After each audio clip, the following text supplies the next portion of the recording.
सुप्रभात प्यारे बच्चों, कैसे हैं आप सभी। तो आइए शुरू करते हैं हमारी ये कक्षा। मैं लेकर आई हूँ आपके लिए एक नया पाठ। आज का पाठ है पाठ 17, जिसका नाम है संवाद लेखन यानी कि डायलॉग राइटिंग। तो आइए पढ़े इसे। चलिए, सबसे पहले हम ये समझेंगे कि संवाद लेखन होता क्या है। बच्चों, संवाद का अर्थ है किसी से किया जाने वाला वार्तालाप या बातचीत, है ना बच्चों। मान लीजिए कि आप और आपके मित्र जो हैं बात कर रहे हैं ना, तो आप जो भी बात कर रहे हैं जब आप उसको लिखते हैं वैसा का वैसा ही बच्चों, तभी हम उसे कहते हैं क्या, संवाद। ठीक है। लेखन कार्य में संवाद लेखन विशेष स्थान रखता है। संवाद लिखते समय निम्नलिखित बातों का ध्यान रखना चाहिए। आइए बच्चों देखिए, कुछ महत्वपूर्ण बातें हैं, जैसे कि पहला, संवाद छोटे व रुचिकर होने चाहिए। दूसरे, एक दूसरे से मेल खाने चाहिए। और तीसरा है, संवादों की भाषा सरल होनी चाहिए। समझ गए। तो ये हमारी तीन कुछ विशेष बातें हैं। संवादों के कुछ उदाहरण बच्चों हमें दिए गए हैं, आइए इन्हें पढ़ते हैं। पहला बच्चों संवाद दिया गया हमें, देखो ये विषय है नए अध्यापक के विषय में दो मित्रों में संवाद। आइए इसे पढ़ें। बच्चों सबसे पहले यहाँ पे है शिवम। तो शिवम कहता है, मित्र नए सर तो बहुत अच्छा पढ़ाते हैं, है ना।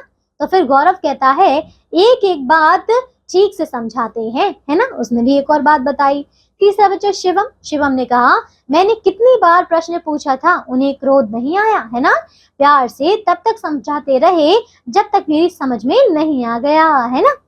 इस पर गौरव ने कहा, राधिका मैडम तो आकर बैठ जाती थी, पूछते ही डांट कर बिठा देती थी, है ना। अब इस पर शिवम ने कहा, अब हमारी हिंदी अच्छी हो जाएगी। तो गौरव कहता है, अब हमें घर जाकर भी पढ़ना चाहिए। तो देखा आपने, ये है दो मित्रों के बीच का संवाद। आइए आगे। अब बच्चों, दो पड़ोसियों के बीच वार्तालाप देखिए। बच्चों इसमें पहला पड़ोसी जो है रवि कहता है, देखिए भाई साहब, आप अपने बेटे को समझा लें, ठीक है।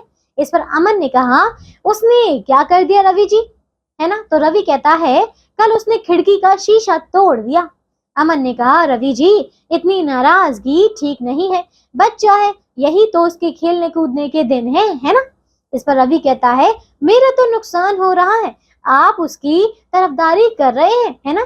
तो अमन ने कहा, ठीक है, मैं उसे समझा दूंगा और आपका जो नुकसान हुआ है वह मैं भर दूंगा, ठीक है।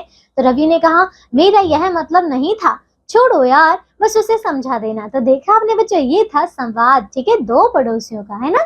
तो बच्चों बस ये था हमारा पाठ, छोटा सा। अब आगे दिया अभ्यास। तो अभ्यास में जो भी विषय आपको दिया गया, इस पे आप बच्चों संवाद लिखिएगा। ऐसा मानिएगा कि आप और आपके मित्र बात कर रहे हैं जैसा कि इसमें विषय में दिया गया, ठीक है। तो बस अब हम मिलेंगे अगली कक्षा में, पढ़ेंगे नया पाठ। तब तक के लिए इसे पूरा कीजिए, अपना ध्यान रखिए और पढ़ते रहिए। बाय।